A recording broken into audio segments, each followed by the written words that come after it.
Soyez les bienvenus sur France 24. L'assaut a débuté vers 17h30 jeudi à Beni, une ville de la province du Nord Kivu, proche de la frontière avec l'Ouganda. Des miliciens du groupe armé ougandais ADF ont pris d'assaut une base de l'ONU où étaient stationnés entre 120 à 130 casques bleus tanzaniens. L'attaque s'est poursuivie pendant au moins 4 heures. Le bilan est lourd. 14 casques bleus ont été tués, 53 blessés. À ce bilan s'ajoutent 5 morts du côté des soldats congolais. Récit de Hanan Saïdani. Les premières troupes de l'ONU sont présentes depuis 1999 dans le Nord Kivu. Initialement, la mission onusienne veillait à la mise en place de l'accord de paix qui avait mis fin à la Deuxième Guerre du Congo.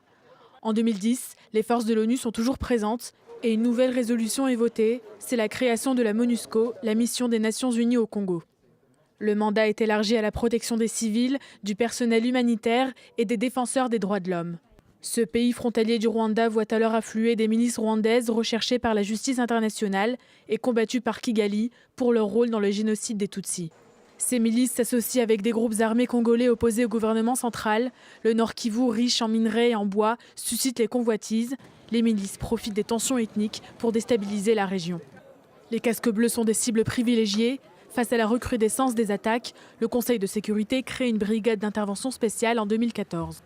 La MONUSCO devient alors l'opération de maintien de la paix la plus chère de l'ONU, avec un budget d'1,2 milliard de dollars par an. Elle mobilise près de 20 000 militaires, un record. En appui, on compte aussi 760 observateurs militaires et officiers d'état-major, près de 400 policiers et 1050 membres d'unités spéciales, originaires de plus de 50 pays. Ces dernières années, c'est l'Ouganda voisin qui inquiète les autorités locales.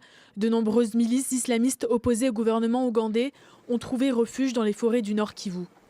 Le 31 mars dernier, l'ONU a voté la prolongation de la MONUSCO jusqu'en mars 2018 au moins, tout en rappelant espérer que les élections présidentielles prévues en fin d'année prochaine apaisent les tensions.